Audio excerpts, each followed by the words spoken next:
Olá, bem-vindos de volta. Eu sou a Simone Oliveira Zaran, do Saber Evolutivo, e sou instrutora de meditação não dual. E hoje eu quero propor para vocês uma diferente relação com a vida. E por que isso é importante, Simone? Isso é importante porque quando a gente adota uma relação diferente com a vida, a gente relaxa. Relaxa profundamente, relaxa a nossa tensão existencial. Relaxar parece ser a ordem do momento, né? Tá todo mundo tão preocupado com pandemia, com economia, né? A gente está diante de... E é muito difícil relaxar, né? E eu tô falando aqui não é só um relaxamento que você chega do trabalho e daí você relaxa. O que eu tô propondo para vocês é um relaxamento profundo, né? Aquele relaxamento que é necessário se a gente quiser realmente acessar a liberdade inerente da nossa existência e a felicidade inerente da nossa existência, né? Esse contentamento existencial com a vida. Porque nós somos treinados a achar que tem sempre algo errado, né? Isso é em parte a herança do iluminismo, né? Do qual nós somos filhos ainda. Nietzsche, há 100 anos atrás, mais ou menos, falou que Deus estava morto. Então, uma das consequências de Deus estar morto é que, pelo menos no nosso universo, nós somos a forma de inteligência mais elevada que tem, né? O que significa que a gente tem que estar cuidando de tudo. Na hora que a gente assume o lugar de Deus, e eu no outro vídeo já abordei isso da minha experiência, né? Quando eu me demiti de ser Deus, de achar que eu sou, quando a gente assume o lugar de Deus, a gente começa a ter que estar num estado constante de alerta e se proteger o tempo todo, né? Se não tem ninguém cuidando de mim, se não tem um universo bondoso, né? O que não quer dizer que não tenha maldade, não quer dizer que não tenha dificuldades e nem desafios, tá, gente? Eu não estou negando uma parte da existência em função da outra. Mas o que eu estou dizendo é que, essencialmente, se você acha que essencialmente o universo não erra, né? E o universo é bondoso, a gente pode relaxar. Agora, se a gente está o tempo todo achando que nós somos a maior forma de compreensão e de mais alta forma de inteligência, a gente tem que estar o tempo todo atento e nos proteger, né? Até porque, vamos combinar, se a gente olhar bem, nós temos a melhor e maior e mais elevada forma de inteligência do mundo, não tem nos rendido grandes conquistas, né? Principalmente se a gente levar em conta as outras espécies, elas não estão muito felizes da maneira com que a gente está levando, não me parecem estar, né? Muito felizes da maneira com que a gente vem cuidando da nossa casa comum, que é o planeta, né? Então, o que eu quero propor com vocês hoje é, ao invés de a gente achar que o universo errou, ou que tem coisas erradas, ou que está tudo errado, a gente vai achar que está tudo certo, né? Mas só por 2 dias, tá bom? Não precisa pensar que é pro resto da sua vida. Embora seja um convite interessante, é como eu me relaciono com a minha vida, né? Mas essa é a minha verdade. Eu estou convidando vocês aqui a, a liberar um pouquinho da rigidez paradigmática, né? Então, ao invés de a gente achar que algo está errado, a gente vai começar a achar que algo está certo, que está tudo certo, né? Tudo é certo como é. Se você medita ou você já leu algum livro, texto espiritual de qualquer tradição, você vai encontrar lá alguma versão de tudo é certo como é. E é legal a gente achar que tudo é certo como é. Porque daí a pergunta muda. Ao invés de olhar para as coisas, né, ou para as minhas relações, ou para a minha vida, ou para a pandemia e falar, não. Ao invés de eu procurando o que está errado, a minha pergunta começa a ser por que está certo? Então, se eu começo a ter um olhar mais virtuoso, mais positivo para a vida, tem uma oportunidade que se abre. E por que isso é importante? Bom, gente, primeiro porque não existem palavras, não existe mesmo, estou sendo literal quando eu estou falando isso, para a gente poder expressar a quantidade de energia disponível da vida, da criatividade, do tesão de viver, da alegria. E essa energia está concentrada, focada em a gente resolver problema ou antecipar problema. Não existem palavras para dizer para vocês o quanto da nossa energia vital, né? Aquela que deveria estar sendo usada para a gente curtir a vida muito, viver plenamente cada momento, quanto dessa energia está alocada em a gente tentar controlar as coisas, consertar as coisas ou prever problemas. É muita, né? Para mim essa é a raiz básica de toda a ansiedade. É a ideia de que as coisas estão erradas, inclusive eu mesma tenho que me consertar, eu tenho que ser, né? A gente passa, quanto tempo da nossa vida a gente passa se chicoteando por ter achado que fez errado, né? E naquele momento que você fez, aquilo era certo para você, né? Você não foi lá, tem o certo e o errado, eu vou escolher o errado. Não, foi um experimento, você fez, não foi o resultado que você queria. Mas a gente passa o tempo se culpando, né? Se chicoteando, porque tem uma história atrás da gente que se eu me chicotear bastante, me sentir bem culpado, eu nunca mais faço isso. Normalmente não funciona, né? Até porque funciona mais a gente falar, bom, aquele momento aquilo era verdade para mim, não deu o resultado que eu queria, o que eu posso fazer com as consequências disso? É uma atitude muito mais empoderada, né, das coisas. Me dá energia para resolver, ao invés de eu ficar lá dizendo como eu sou feia, como eu não sei fazer, me chicoteando. É muito difícil a gente crescer a partir de um lugar tão miúdo, tão pequeno, né? Então a gente passa o tempo todo tentando se consertar, se culpando, culpando o outro, tentando consertar o outro, culpando a vida, tentando consertar a vida. Sobra pouco espaço para a felicidade inerente, né? Para o contentamento existencial, para a criatividade, para a alegria, para a paz, para o relaxamento. Não tem muito espaço aí, né? Então minha proposta para vocês hoje é, para os próximos 2 dias, vocês vão olhar para todas as coisas e vocês vão assumir que elas estão certas. Tá tudo certo. Ah, puxa, tive uma discussão com a minha filha. Tá certo. Tá tudo certo. Era necessário por motivos que eu talvez não conheça e não entenda, né? Aliás, eu quero contar uma história para vocês que eu acho que ilustra muito isso. Eu tenho uma relação, tenho ainda, né? Apesar de minha mãe ter falecido há 3 anos, eu continuo com uma relação belíssima, intensa, forte, dramática, autêntica com a minha mãe. E, enfim, né, ela vive em mim de muitas maneiras. Mas durante muitos anos, porque eu falo para vocês, já abordei isso em outras falas, né? Eu criei o conceito de querer consertar as coisas. Eu sempre fiquei a vida inteira tentando terapeutizar, salvar as pessoas delas mesmas, né? E até quando a pessoa não queria ser salva, ninguém me pediu nada, ela estava tentando enfiar as minhas ideias de como as coisas deveriam ser no universo, no outro, no mundo, né? Isso também é certo como é. Teve boas consequências, teve outras que nem tanto, né? Chegou uma hora que isso começou a limitar a minha experiência de viver. E é por isso que eu proponho essas coisas para vocês com tanta, acho que com tanta autenticidade mesmo, né? Porque é a minha história. Eu posso falar da minha história, né? Então o que acontece? Tudo é certo como é.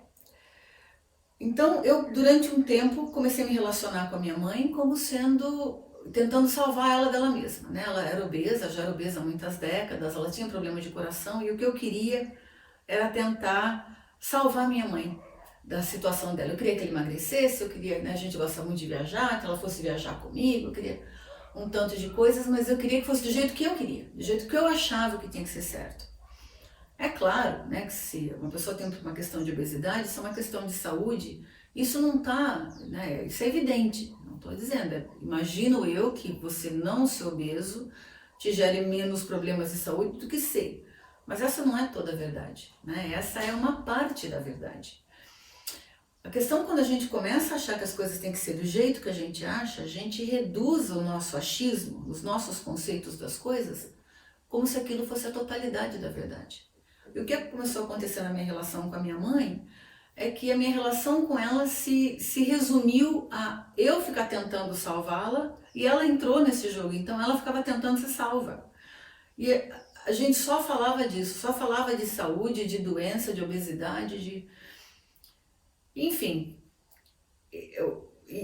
isso limita, né? Porque minha mãe não era só uma pessoa que tinha obesidade e problema cardíaco. Ela também era uma mulher que cantava belíssimamente bem, ela tinha uma força de vida fora de série, ela tinha uma alegria de viver muito grande, mas todas essas coisas fugiam ao meu escopo de percepção, porque eu estava tentando que a vida fosse do jeito que eu achava que tinha que ser, né? E no caso, a vida, no que concernia a elas, fosse do jeito que eu achava que tinha que ser. Então, para mim, o grande moral dessa história, né, que ficou para mim é que enquanto eu fiquei me relacionando com a mãe que eu achava que ela tinha que ser, eu perdi de me relacionar com a mãe que eu tinha, né, com a mãe que ela era. E é um convite que eu queria fazer a vocês de fazer essa reflexão nas relações de vocês, né? Enquanto a gente está se relacionando com a pessoa que a gente acha que ou o nosso marido, nossa esposa, nosso filho, nosso amigo, nosso chefe, nosso empregado tem que ser, a gente está perdendo de se relacionar com a imensidão que a pessoa de fato é, né? E isso não escraviza e limita só a nossa percepção da pessoa, porque isso também diz a nosso respeito, né? Eu também perdi de me relacionar com a totalidade de quem eu era, quando eu achava que eu tinha que ser a terapeuta que tinha que tirar a minha mãe de uma determinada situação. Eu também não conseguia ser plenamente filha dela, né?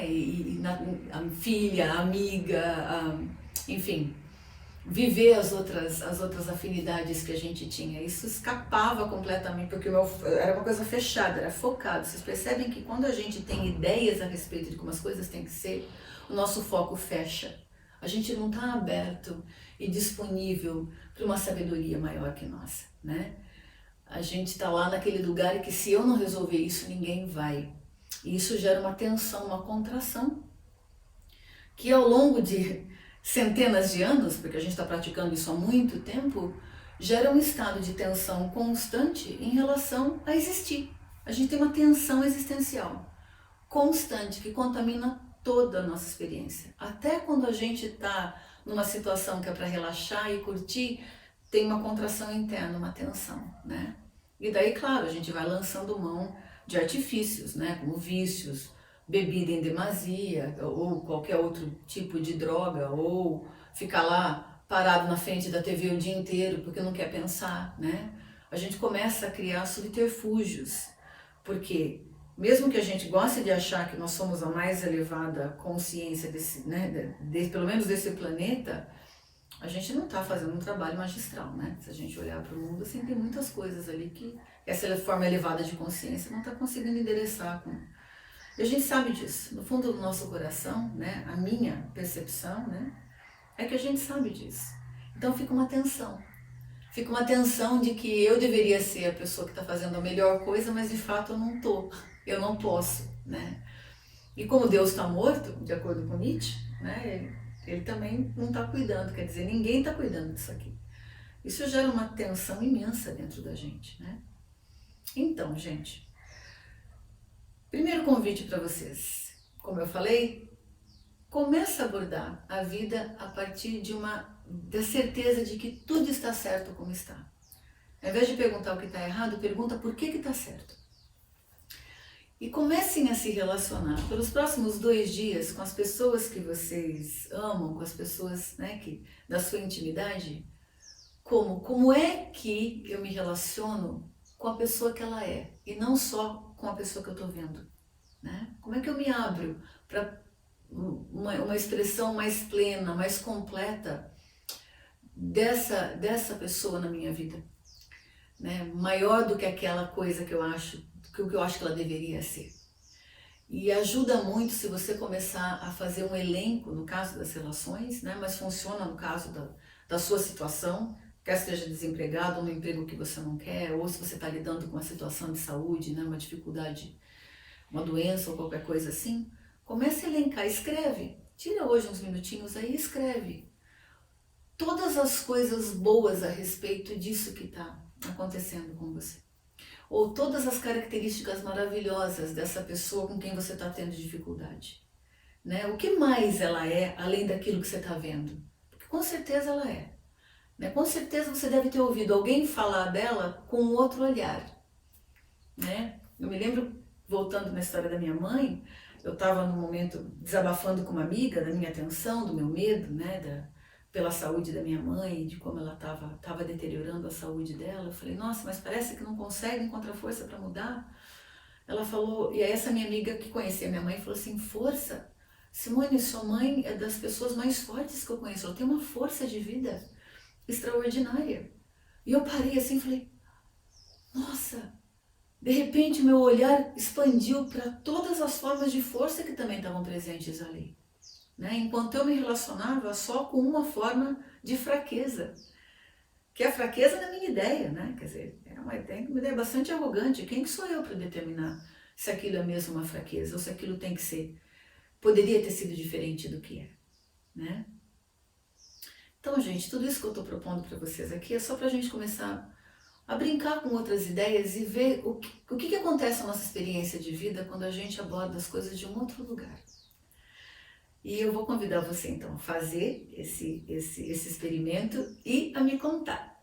Eu estou muito curiosa para ver o que aconteceu, o que vai acontecer com vocês, se vocês começarem a olhar a vida desse lado, né? Para mim, mudou completamente a qualidade das minhas relações, né? Não só que eu tive um tempinho de ainda colocar isso em prática com a minha mãe, antes dela se desligar desse plano, continuo praticando isso com a minha mãe, porque eu acho de novo, né, que a morte, na verdade, é só uma passagem para um outro modo de existir, essa é a minha percepção, mas mais que tudo, isso está muito em prática nas minhas relações hoje, né? Então, eu estou conseguindo me relacionar mais com a filha que eu tenho, não com a filha que eu acho que ela tem que ser, com o marido que eu tenho, não que eu acho que ele tem que ser. E isso abriu um espaço de criatividade, de encontro, de prazer, de acolhimento, de alegria, de gratidão, né? Como eu nunca tive nas minhas relações antes. Então, convido você a fazer, entreter essa possibilidade por 2 dias, quiçá pelo resto da sua vida, e divide aí com a gente qual foi o resultado dessa sua experiência. Eu espero encontrar vocês de novo, agradeço imensamente a minha audiência, está crescendo bastante, eu fico muito feliz de saber que vocês estão aí me ouvindo, principalmente porque para mim é um caminho muito autêntico de celebrar o milagre de estar vivo. Então a gente vai se encontrando por essa vida. Obrigada.